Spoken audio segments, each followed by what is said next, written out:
한덕이 덕분에 돈 벌어볼 수 있는 시간, 오늘도 두 가지 종목 소개해 드리도록 하겠습니다. 앞서 이제 전체적인 계좌 이야기를 했지만 하지만 그 안에서도 저희가 수익을 내는 종목들은 매일같이 공개해 드리고 있었거든요. 그에 대한 증거 다시 리뷰로 한번 이야기해 보도록 하겠습니다. 오늘까지 하이브의 주가 상승이 이어지고 있어요. 네, 하이브는 제가 지금 편하게 가져갈 정보를 좀 말씀을 드렸죠. 결국에는 이 BTS의 인기는 여전하고 BTS의 활동이 시작되면서 이 BTS 소속사인 이 하이브를 좀 보자라고 말씀드렸고요. 메타버스로 인해서 가장 매출이 많이 나오는 것이 어딜까? 제가 봤을 때 하이브가 작년 매출의 40%가 또 이 그 메타버스에서 나왔기 때문에 메타버스 관련주기도 하다. 메타버스라는 것이요 플랫폼인데 어떠한 컨텐츠를 갖고 있냐 중요하겠죠. BTS라는 컨텐츠를 갖고 있기 때문에 하이브는 지금도 어찌 보면 이제 최근에 어떤 주가 대비해서 이 최고가를 기록하고 있습니다만은 계속해서 올라갈 수 있다. 좀 이렇게 보시면서 계속해서 홀딩 전략 말씀을 좀 드려보도록 하고요. 그다음 두산중공업 제가 이제 한번 빠지고 나서 좀 매수 의견을 좀 말씀드렸는데 한번 좀 하락이 나왔다가요 오늘 급등이 나와주고 있습니다. 원전 관련주가 다 급등이 나오고 있죠. 송영길 민주당 대표가 이 북한의 소형 원전을 공급해서 어떤 그 북한의 에너지를 공급하는 그런 방안이 있을 수 있다라고 이야기했는데 사실 이 민주당의 여당 대표가 원전을 이야기한다는 것은 현 정부의 탈원전 정책과는 좀 반대가 되는 거거든요. 근데 어쨌든 북한의 원전을 공급할 수 있다는 얘기를 하면서 사실 북한 얘기는 아무튼 우리 문재인 대통령이 좀 좋아하지 않습니까? 그런 관점에서 지금 굉장히 현실성 있게 보고 있는 거고요. 제가 들어오기 전에 보니까는 지금 산업부 장관이 체코를 방문해서 18일 날 방문한다고 합니다. 이 체코 원전에 집중한다는 이야기 나와 있어요. 그런 관점에서 지금 꼭지 대비해서 굉장히 좀 그 많은 부분이 저점이 나왔고요. 오늘 전반적으로 두산중공업을 비롯해서 지금 많은 종목들이 올라가고 있는데 한 번에 상승을 끝이는 것이 아니라 일단은 금요일 날 체코를 방문해서 어떤 체코 원전에 대한 협의가 좀 진행이 될 수 있기 때문에 금요일까지는 추가 상승 나올 수 있다라고 말씀드리면서 두산중공업은 목표가 32,000원까지 좀 보도록 하자라고 말씀드려보고 하나만 더 보면 비트컴퓨터를 좀 볼 수가 있는데요. 비트컴퓨터 제가 정치 테마주를 말씀드렸는데 정치 테마주의 흐름이 좀 굉장히 빨라지고 있습니다. 지금 이 원격 의료도 이야기 나오고 있고요. 정치 테마 관련해서도 지금 이준석 플러스 윤석열 이야기 나오고 있죠. 두 분이 지금 어쨌든 돌풍을 일으키고 있기 때문에 비트컴퓨터도 일단은 2차 목표가 13,000원까지 보도록 하면서 자 오늘도 좀 편안하게 올라갈 종목을 말씀을 드려보도록 하겠습니다. 네, 알겠습니다. 두 가지의 종목들 준비되어 있고요. 첫 번째 종목 먼저 확인해 보시죠. 키워드 기대 수익률 투자 기간 열어보시면요. 오늘 사상 최고 그리고 2주 안에 20% 수익을 낸 종목인데 이게 지수와 관련된 내용일까요? 아니면 뭐 물가와 관련된 내용일까요? 지수도 사상 최고를 기록하고 있습니다만은 지금 해운 운임 지수도 이게 사상 최고라는 게 해운 운임 같은 경우는 한 달 전도 최고였고요. 두 달 전도 최고였는데 지금도 계속 올라가고 있는 겁니다. 그럼 그만큼 지금 물류 대란이 좀 장기화되면서 계속 올라가고 있는 건데 이러한 상황이 지금 계속될 것이다라고 이제 전문가들이 좀 판단을 하고 있습니다. 그런 관점에서 오늘 종목은 기대 수익률 20%, 투자 기간은 2주 동안 보도록 하겠습니다. 알겠습니다. 이번 거에는 이벤트가 없으니까요. 편안하게 보세요. 저희 뉴스 한번 확인해 보겠습니다. 사상 최고 화물 대란 운임 상승이 장기화되고 있어요. 진짜로 이게 두 달 전부터 나왔던 이야기인데 아직까지 이게 어떤 그 장기화되는 부분이 멈추고 있지는 않습니다. 이 운임은 계속 올라가고 있다는 것을 볼 수가 있을 것 같은데요. 일단 내용을 좀 들여다보게 되면은 이 상하이 컨테이너 운임 지수가 사상 최고치를 또 기록했다는 겁니다. 근데 3, 4분기는 또 이 해운업에 있어서 성수이기 때문에 앞으로 더 이 해운 운임이 지금도 굉장히 많이 올랐습니다만은 더 올라갈 가능성이 있다라는 것이고요. 이게 지금 11일 날 전주 대비해서 90포인트가 올라가면서 3,700을 기록했는데 지금 이 업계에 의하면은 조만간 4,000포인트도 갈 것이다라고 보는 겁니다. 현재 5주 연속 상승했거든요. 근데 조만간 4,000포인트 넘어갈 것이다. 그만큼 지금 이 어떤 이 운임에 대한 부분이 전혀 안 풀리고 있고요. 이게 계속해서 병목 현상을 보이고 있고 또 항만에 들어가게 되면 이 정치 현상을 보이면서 전혀 나을 기미가 없다는 겁니다. 특히나 중국 같은 경우에 또 이 코로나 환자가 발생하면서 이 항만 물류가 또 어떤 그 멈추게 됐거든요. 그런 관점에서 운임 지수가 계속 올라가고 있다는 것이고요. 실제로 유럽 노선 운임이 6,000달러 돌파하게 되면서 이 컨테이너 한 개당 6,335달러 전주 대비해서 거의 500달러가 올랐습니다. 그러니까 지난주도 상당히 많이 올라온 거였는데 또 올라가고 있는 거예요. 그게 지금 뭐 계속 진행되고 있기 때문에 지금 이런 흐름이 뭐 쉽게 멈출 것 같지 않다라는 이야기고요. 이 화물 대란에 대한 이 고운임 현상이 장기화될 것으로 본다는 이 업계 시각이 상당하기 때문에 관련주 하나를 오늘은 좀 살펴보도록 할 것이고, HMM은 좀 많이 올라갔잖아요. 아직 안 올라간 종목들이 많이 있기 때문에 그 종목을 하나 말씀을 드려보도록 하겠습니다. 네, 운인 삼성 장기화. 진짜 저희가 한 달 전에도 말씀드렸고 2달 전에도 말씀드렸고 계속해서 이야기하고 있는데요. 그 안에서 수익을 낼 만한 대표적인 종목 무엇이 있을까요? 예, 오늘은 제가 대한해운을 말씀을 좀 드려보도록 할게요. 네, 우리 운임 관련해가지고 HMM이 정말 많이 올라갔는데 그렇죠. 대한해운이나 편의점 같은 경우는 많이 안 올라갔습니다. 그 이유가 뭐냐면은 이 컨테이너선 같은 경우는 이제 운임을 바로 이제 성과에 반영할 수가 있는데 이 벌크선 같은 경우는 대부분 5년에서 10년 장기 계약을 하고 있다 보니까는 이 운임을 바로 반영할 수 없다 그래서 운임이 많이 올랐어도 이 대한해운이나 편의점 같은 경우는 어떤 실적이 바로 좋아지기 힘들다 뭐 이런 관점이 있었는데 최근에 보시면 대한해운이 이 자회사인 대한상선을 통해서 보유 컨테이너선을 SM 상선에 팔아서 이 부수익을 챙긴 게 좀 확인됐고요. 그다음에 스폿 영업이라고 해서 우리가 장기 계약 같은 경우는 이미 계약해놓은 가격이기 때문에 안 올라갑니다만은 스폿 영업 같은 경우는 단기 계약을 따로 하는 거거든요.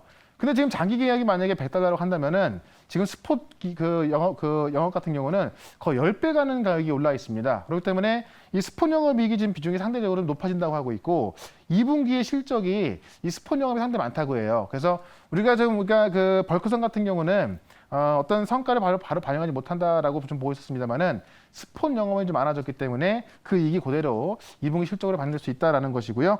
이 공급 부족에 따른 해상 운임 현상이 상당 기간 지속될 것이고 최근에 이제 이 주주 배정 유상 증자했는데 이 실건주를 또 모집을 했더니 211억 모집하는데 무려 얼마가 들어왔냐면요. 7조 5천억 접수가 됐습니다.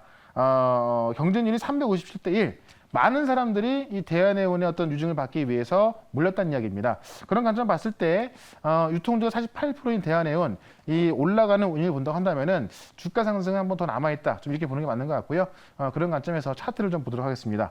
차트 보시면 사실 이 최근 6개월, 8개월 전에 봤을 때 HMM은 저기 올라가 있죠. 근데 지금 이 대한해운 같은 경우는 안 올라가 있거든요. 그만큼 벌크선에 대한 좀 우려감이 있던 건데 스폿 영업을 통해서 실적은 실제로 올랐다는 겁니다. 그걸 봤을 때 제가 볼 때는 전고점 돌파 시도를 한번 할 가능성이 있다라고 보고요. 1차 목표가는 그래서 3,950원, 2차 목표가는 4,400원, 손절가는 3,100원으로 말씀을 드려보도록 하겠습니다. 네, 첫 번째 종목은 대한해운이었습니다. 3,950원 그리고 4,400원의 목표 주가 제시해드리고요. 저희가 이전에 HMM으로도 큰 수익 내본 적이 있잖아요. 그렇죠. 한번 대한해운으로 제2의 HMM 만들어 보겠습니다. 이어서 두 번째 키워드 기대 순일 투자 기간 열어보겠고요. 이번에는 치킨 교환권 이벤트가 나갑니다. 네. 정답을 맞춰주시고요. 저희가 랜덤으로 당첨자를 선정해 볼게요. 원전과 송영길이라는 키워드가 있고요. 1조 안에 20%. 저희가 앞서 또 두산중업 이야기를 했는데 네. 그 내용인가요? 비슷하고요. 아마 요거는 제가 볼 때는 또 살짝 꼰 거기 때문에 아. 네, 정답을 좀 잘 맞추셔야 될 것 같습니다. 네. 왜냐면 원전 관련주 다 올랐잖아요. 근데 아직 안 오른 종목인데 이 종목이 아마 원전인지 모르는 분들 꽤 있을 것 같아요. 그래서 좀 소개를 시켜드리려고 하는 거고. 숨겨져 있는 종목이네요. 네, 실제 내용을 들여다보면 원전 관련주인데 아직까지 시장이 안 알려진 것 같고요. 그래서 기대 수익률은 20%, 투자 기간은 일주일 동안 보도록 하겠습니다. 알겠습니다. 관련 기사 보면서 한번 저희가 왜 원전이 중요한지 체크해 보도록 할게요. 네. 중간중간 또 힌트 좀 주세요. 너무 어려운 종목이면요. 네, 뭐 그렇게 어렵진 않을 것 같으니까요. 네. 잘 들어오시면 될 것 같은데 일단 이제 아까 말씀 좀 드렸지만 오늘 이제 이 민주당 대표 송영길 대표가 소형 원자로를 북한의 에너지 공급 방안에 될 수 있다 이렇게 이야기했습니다.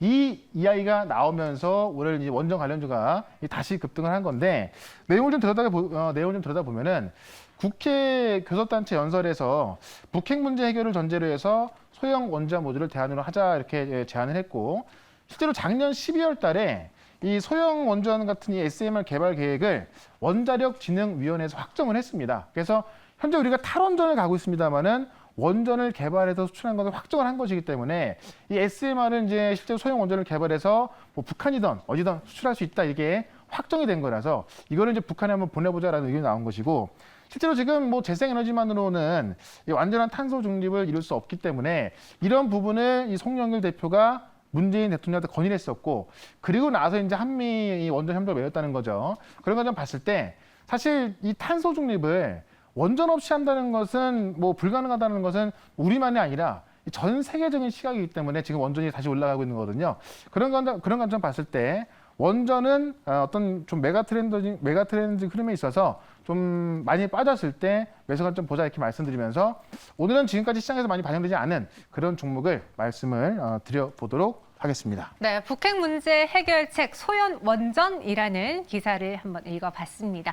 네, 그러면은 어떤 종목이 과연 숨겨진 원전주일까요? 네, 아마 이 종목은 이제 우주항공으로 많이 알고 있을 건데 원전주기도 합니다. 바로 비츠로테크라는 종목인데. 네. 워낙에 이제 전력의 생산, 이 공급에 필요한 이 전자 제어 장치를 생산하는 기업입니다. 그래서 원래는 이 종목이 이제 7개 계열사가 있는데 네. 이 우주항공 관련된 일을 많이 하다 보니까는 우주항공으로 많이 엮여서 올라왔었어요. 다만 최근에 보시면 국제핵융합 실험로죠. 이 ITEI라는 이 국제핵융합로 실험의 건설에 필요한 수직 안정화 코일을 공급 계약을 따냈습니다.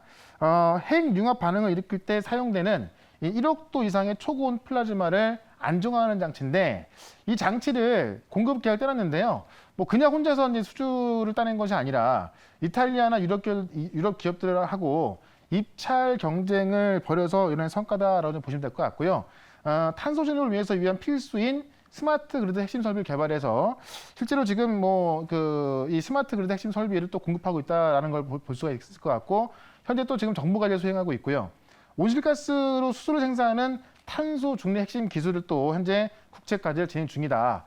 또 하나 보시게 되면요, 이 강력한 온실가스가 이제 그 중에 하나가 이산화탄소인데 이거를 수소로 바꾼다는 것은 탄소를 없애기도 하면서 또 새로운 이 재생에너지인 수소를 만드는 거기 때문에 이와 관련해서도 지금 이 비츠로테크는 주목을 받고 있다. 7개 계열사가 뭐 우주항공부터 원전까지 다 있기 때문에 이 비츠로테크를 좀 보시면 되겠다 이렇게 좀 말씀드리면서 차트를 좀 한번 보도록 하겠습니다. 보시면은 우주항공 이야기 좀 나오면서 작년 같은 경우도 한번 좀 올랐었다가요. 최근에 다시 한번 상승 시도를 했고 다시 한번 2차 상승이 나와주고 있습니다. 지금 최근에 이제 이 고점 라인이 13,000원대인데 이 13,000원을 넘기 전에 대량의 거래가 몰리고 있기 때문에 제가 볼 때는 조만간 이 13,000원대 넘어갈 것으로 보인다라고 좀 말씀드리면서 일단은 1차 목표가를 13,700원으로 좀 보도록 하겠고요. 2차 목표가는 15,000원, 손절가는 11,000원으로 대응을 해보도록 하겠습니다. 네, 비츠로테크 1차 목표 주가는 13,700원, 2차는 15,000원, 순저가 11,000원 제시해 드렸습니다. 여러분들 한번 챙겨보시고요. 네. 오늘은 RS님께서 당첨이 되셨어요. 즉시 네. 오늘간의 오픈 채팅방에 들어오시고요. 비밀번호는 4개를 치시면 됩니다. 금일 시장에 대한 이야기는 어디서 들을까요? 예, 4시 반부터 MBN월드 홈페이지 들어오시면은 무료 방송이 있습니다. 유튜브에서 최연도로 검색하시면 또 확인해 볼 수가 있을 것 같은데 오늘 밤에 FOMC 회의 이후에 어떠한 일이 일어날 수 있을지 예측한 그런 어떤 그 분석을 좀 말씀드릴 거니까요. 4시 반부터 시작하는 무료 방송 꼭 참석하시길 바라겠습니다. 네, 이 FOMC 회의 결과에 대해서 우리가 미리 예측해보고 또 그렇죠. 내일장 장 초반에 대응할 수 있는 방법 무료 방송에서 찾아가 보시길 바랄게요. 저희는 여기서 인사드리겠습니다. 고맙습니다. 네, 고맙습니다. 최연덕과 함께하고 싶다고요? 방법 하나. 인터넷 검색창에 MBN 골드를 입력하고 홈페이지에 들어오셔서 최연덕 무료 방송을 클릭하세요. 둘, 휴대폰 문자 받는 사람에 샵 2034를 입력하고 내용에 최현덕이라고 써서 전송해주세요. 접속할 주소를 보내드립니다. 현덕이 덕분에 돈 벌어봅시다.